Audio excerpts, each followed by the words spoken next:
Good morning, everyone. My name is Zakiya Sand, and today I'm going to talk about my research topic, which is about the relationship between earnings management and gender diversity on corporate boards. So, earnings management is considered as a serious topic in the accounting field, and it attracted many researchers to measure and investigate the earnings management techniques. So, there are many researchers that try to define earnings management. For instance, in 1989, we see earnings management was defined as managers' intervention in the reported earnings for achieving personal gain. So many researchers criticize this definition because it provides a very narrow definition of earnings management. So then the researchers try to provide a broader definition for earnings management. So if we see Walker in 2013, it defined earnings management as the use of managerial judgment over accounting choices and real economic decisions to influence the economic events which are reflected in the firm's earnings. So if we see Walker's definition, we see that he mentioned two types of earnings management, which are the real earnings management and the accrual-based earnings management. So if we go back to the financial scandals, the general public has blamed the board of directors for not being able to discover the earnings management techniques used by the managers. And as a result, of course, many questions were raised regarding the monitoring mechanism and, of course, the corporate governance mechanism. And it was, at the same time, it was argued that the crisis would not have happened if Lehman Brothers were Lehman sisters instead. So at that time, we don't see, the number of women at that time, it was not that much, high. But currently, we see many initiatives taken by different countries all over the world. So if we go back to the literature, we see that there are many studies that try to compare between the attributes of women with men. So, for example, we see some studies documented that women generally are less likely to participate in unethical work behavior. They tend to ask many questions, they care about the details, and of course they have different style of engagement, and even their leadership style is different.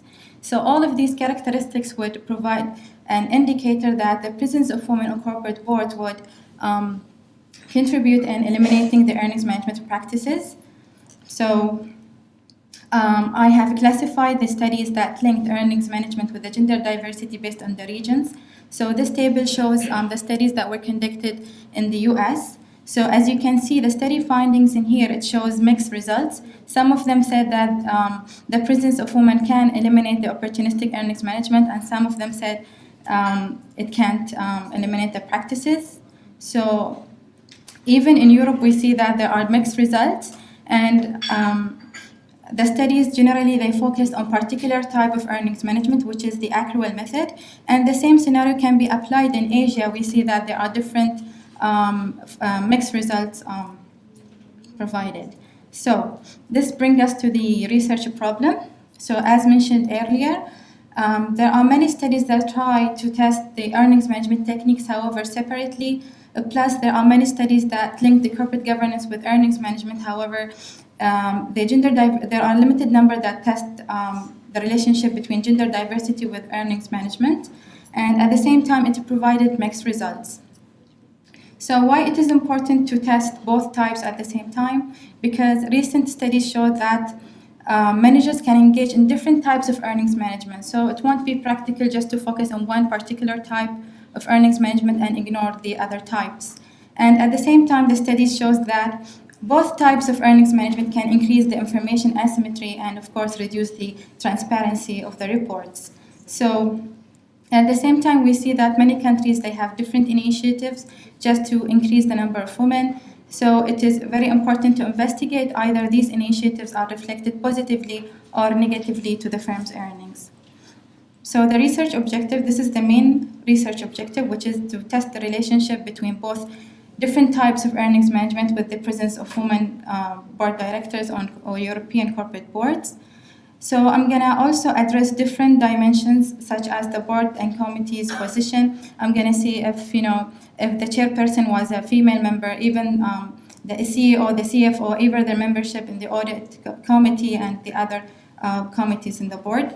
Also, I'm going to address the demographic attributes and even the number of women of directors, because some studies mentioned that the presence of one woman might not have an impact. So based on the critical mass theory, it states that the presence of at least 3 members of female members on board might have more impact in the decision making. So the study will contribute to the literature by shedding the light on the debate of women's role on the corporate boards and eliminating the opportunistic behavior of managers. And at the same time, it will provide a general picture of the earnings management practices. And of course, the shareholders, the regulators, and all interested parties are interested in the effective monitoring mechanisms that contribute in eliminating the earnings management practices. Thank you.